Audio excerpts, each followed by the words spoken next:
Good morning, everyone, or perhaps good evening, depending on where you're tuning in from.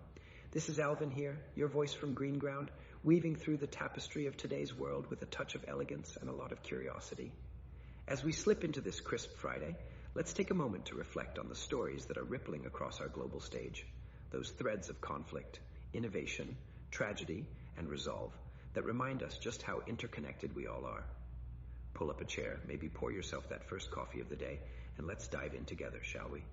Picture this, the vast, sun-baked expanses of northwest Nigeria, where shadows of violence have loomed large.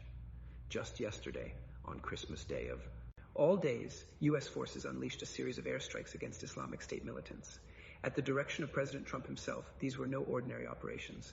They were described as powerful and deadly, targeting terrorists who have been viciously attacking innocent communities, particularly Christians, in ways that harken back to darker chapters of history.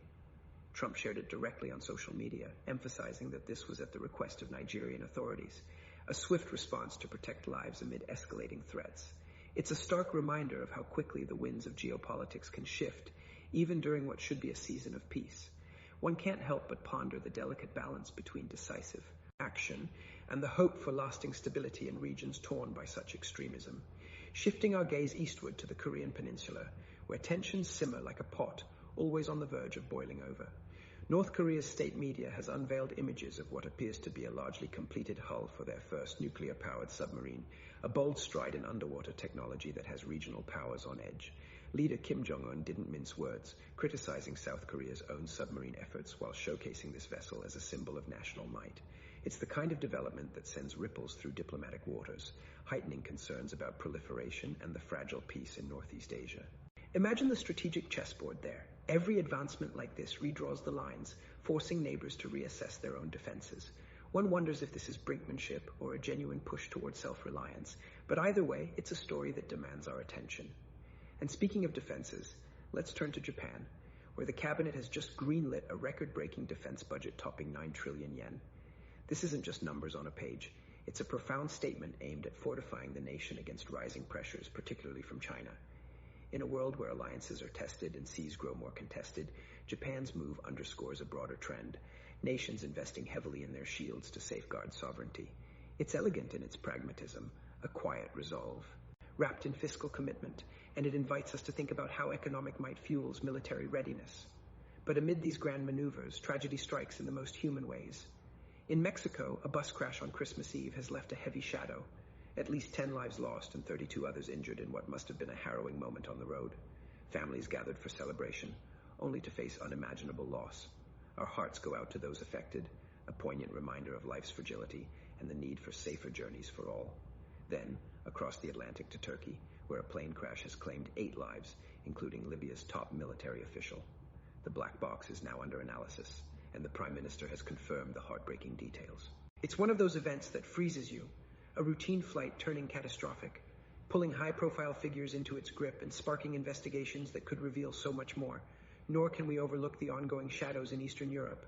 Russia launched drone strikes on Ukraine just yesterday on Christmas Day, resulting in deaths and injuries, as Ukrainian officials have confirmed. In a season meant for goodwill, these attacks pierce the air with urgency, highlighting the persistent grind of conflict and the resilience required on all sides.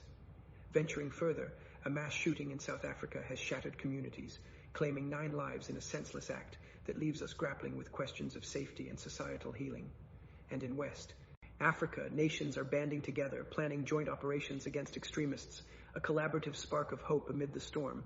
You see, my friends, this is the world waking up today, a symphony of strikes and strategies, crashes and courage, budgets and bold claims. It's chaotic, yes, but also profoundly human, reminding us that behind every headline are stories of people striving, suffering, and sometimes soaring. Take North Korea's submarine, for instance, not just metal and machinery, but a manifestation of a regime's ambitions, echoing through boardrooms in Seoul, Tokyo, and Washington. Or Japan's defense spend. It's more than yen. It's a cultural pivot. Japan stepping further from its pacifist roots into a more assertive posture, calibrated against the dragon across the sea. Reflect with me on Nigeria's strikes. Christmas Day, a time of nativity scenes and family feasts, interrupted by precision munitions from afar. Trump's words, powerful and deadly, carry weight, evoking an era of unapologetic intervention. Yet it's layered, requested by locals, aimed at shielding the vulnerable. Does it deter or escalate? History whispers both possibilities. The tragedies, though, they ground us. Mexico's roads, Turkey's skies, these aren't abstractions. They're dashboards shattering, loved ones gone in an instant, and Ukraine's fields, scarred